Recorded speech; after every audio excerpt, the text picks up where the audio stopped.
I actually think there's a magical thing happening for us mother academics right now.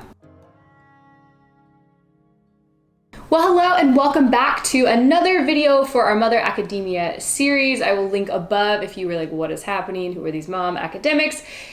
It's us, it's the moms at home, continuing on with formal courses of study that we have made up for ourselves. And guess what? We have a whole group in Common House in which we have these quarterly calls called the Symposium, and we just had our spring symposium last week. And as I was listening to the women discuss, I noticed two things, and they're very common. I'm experiencing them too.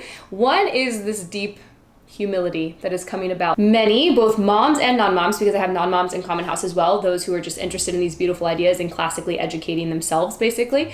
And I've noticed that we have this general stream of, I'm realizing that maybe I bit off more than I could chew. I'm realizing that I hit this book and I found that I actually had this deficit of knowledge or this bad academic habit that I needed to unlearn. So I had to go back a couple steps, all sorts of things I've been talking about in this series that I am learning myself. And yet, even with the gift of humility, because it is a gift, there's also this delight about it. It's this recognition either of our limitation. I'm actually just a finite creature and I'm living within my means as God designed me, and that's way better for me.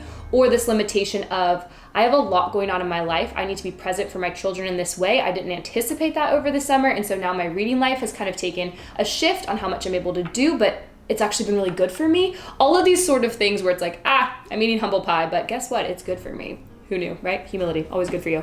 The second thing that I noticed though, and I think this is the magical thing that's happening to everyone, is this draw into the poetic mode.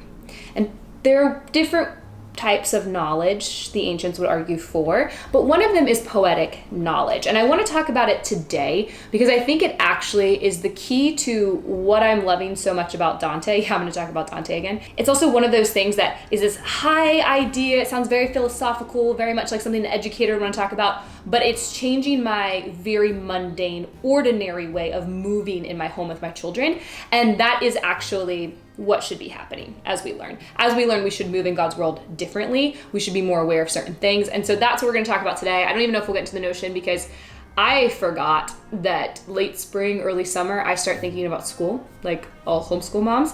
And I am planning quite a bit for what's coming this year. I'm talking actually through our summer series in Common House.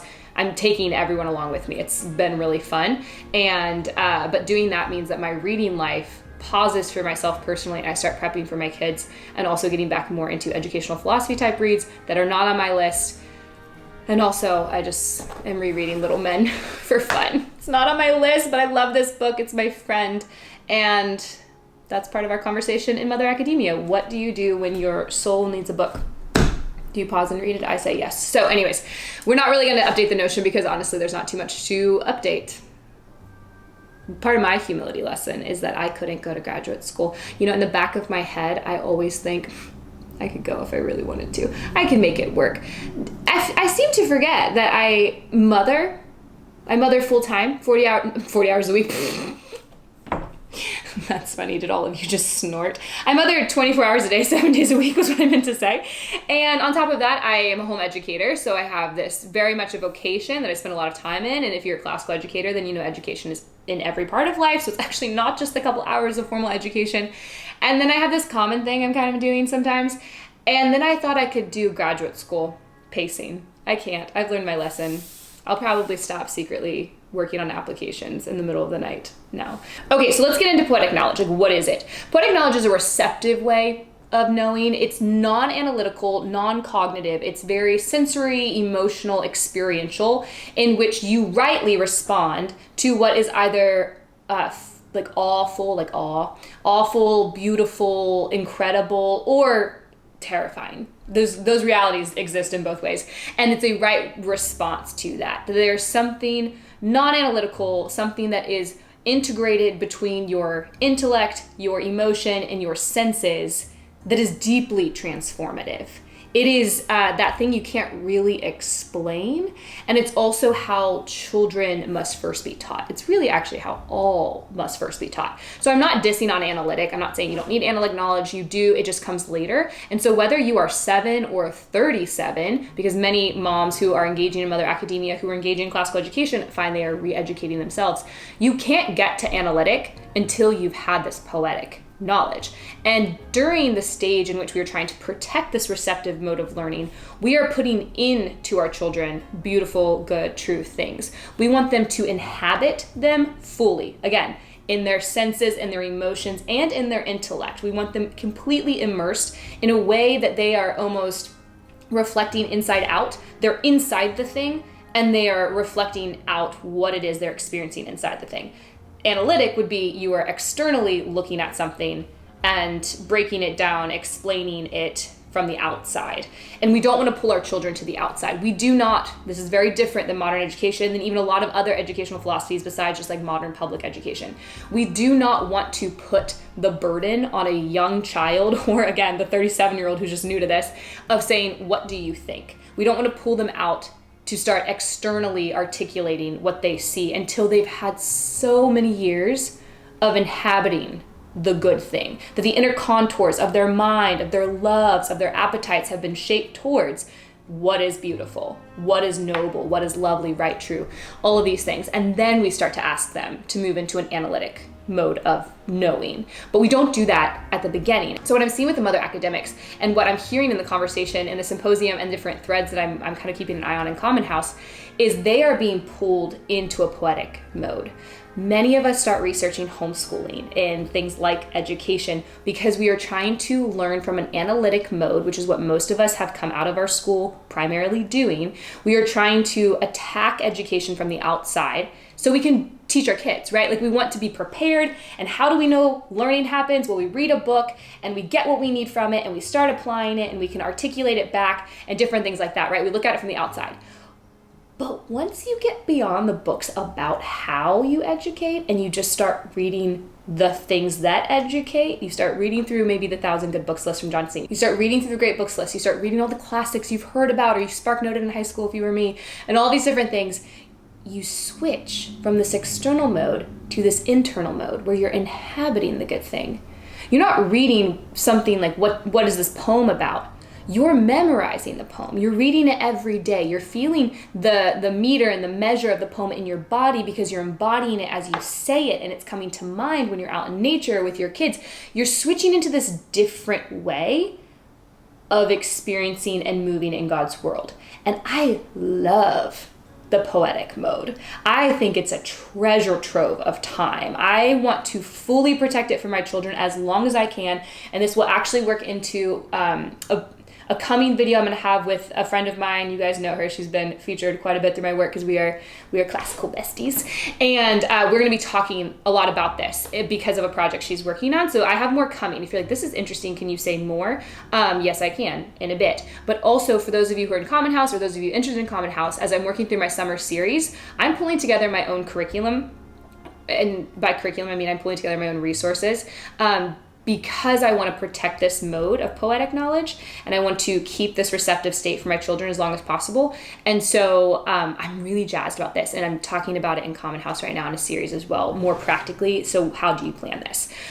But all that to say, I think the mother academics are experiencing this. I heard it a lot last night. And I'm wondering if any of you who are reading along on your own, maybe working through some classic texts, are also finding this to be true. If so, let me know below. I do try to answer every single comment on YouTube because you're a person and you've responded to something I've put out and I'm grateful. Hello, welcome. But we're going to tie this into Dante because I spent a lot of time talking about Dante last time and I don't usually have like a plan when I hit record with my camera. I just start talking about the ideas I like, which is very different than the podcast, right? And so it's kind of two sides of Autumn's head. But I wanted to bring this back in because as I've been working on school planning, I'm noticing more of this around. You know, that happens. You come into contact with an idea or a person, all of a sudden they're everywhere. It's everywhere. That's kind of what I mean. So Dante really captured me and delighted me, and I'm pretty much almost finished. I'm almost finished with the full comedy. So I'm in Paradiso now. I loved Purgatorio. It might actually be my favorite so far of the three. But what I realized is that while reading Dante, this was a beautiful form of the poetic in front of me. I completely stepped into another mode of learning while reading it. Obviously, there's a lot of theological, there's so much theological in the Divine Comedy. A lot of it that I would know analytically, a lot of it that I could think through. I could name these vices, I could talk about virtue, I could see how sin would impact you this way, things about God, right? Like all of this I know analytically. But within the comedy, the people throughout the stages are in the poetic realm of knowing these things. Their sins are embodied. So the things that maybe they would have known intellectually, like, oh, they lust, or oh, they have anger, or they're gluttonous, are now lived out in this very full-orbed, whole-souled, bodied way that bring it to a different way of experiencing. And back to that idea that you have a just sentiment in response to what is reality, either the horrendous or the beautiful. They are experiencing that. So you as the reader step into that. And what I found is that I'm moving through my normal world, but seeing things in this slightly different way. How is this thing that we know intellectually actually embodied in a whole way here in front of me? And what does that do for my mothering, which is typically for my season of life how my thoughts kind of go, because I spend all day with my kids and I spend so much of my time and effort thinking about how to gift my children a sacramental view of the world and hopefully help them become and form in Christ towards whole soul people. I'm doing this a lot because the whole soul is the Platonic idea of the rational, the spirited, and the appetitive, and this harmonious connection and integration between them and allegiance to Christ and what is good and noble and lovely is just, it's all I think about, I feel like. So I'm realizing that's probably why Dante has impacted me in the way that it has, is because I don't know if I've ever read anything that has pulled me so strongly and so quickly into the poetic mode. Am I crying a little bit? I don't know. Can you tell? I feel like my eyes just kind of teared up. It's beautiful. You should read it. Anyways, so let's go to motherhood, okay? I'm just gonna draw this line because that is what us mother academics are kind of doing, right? We're reading these great philosophical works, these great literature that's just of epic proportion, right? Like glimpses of glory that we don't often get in each time and place. And what does it do then for the mundane though? Because I do not think that intellectual virtue is the goal. We don't want everything to stay up in your head. We want it to come out of your fingertips. We want it to change how you are living, right? And so one thing that I've noticed, and this just clicked for me, and I'm going to talk about this with Amanda in greater depth, but I'm going to tease it out here, is something that my kids do that I think all kids do is come here. You have to see this. And they do it. Love them. They do it like every 30 minutes, right? Something is just must be seen. Something must be experienced. I must come to the thing. And probably like many of you, I'm usually like washing a dish. I'm folding some laundry. I'm putting a Band-Aid on a kid who's crying. And I will say, oh, can you just tell me what it is? I'm assuming it's the spotted lanternfly is doing something again outside, but can you just tell me? Is my kind of my go-to reaction a lot of the time, because there are many things that I think need to be done.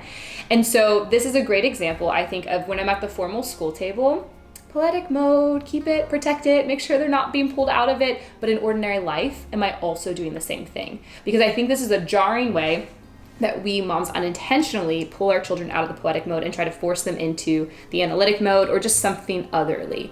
And we need to guard the poetic. And so I will say, can you just tell me about it? Just tell me what it is. Just like analyze it, explain it to me, and I don't need to go to the thing. But again, the poetic mode is about inhabiting, about an internal to an external, a sensory emotive, which means you must be a part of the thing.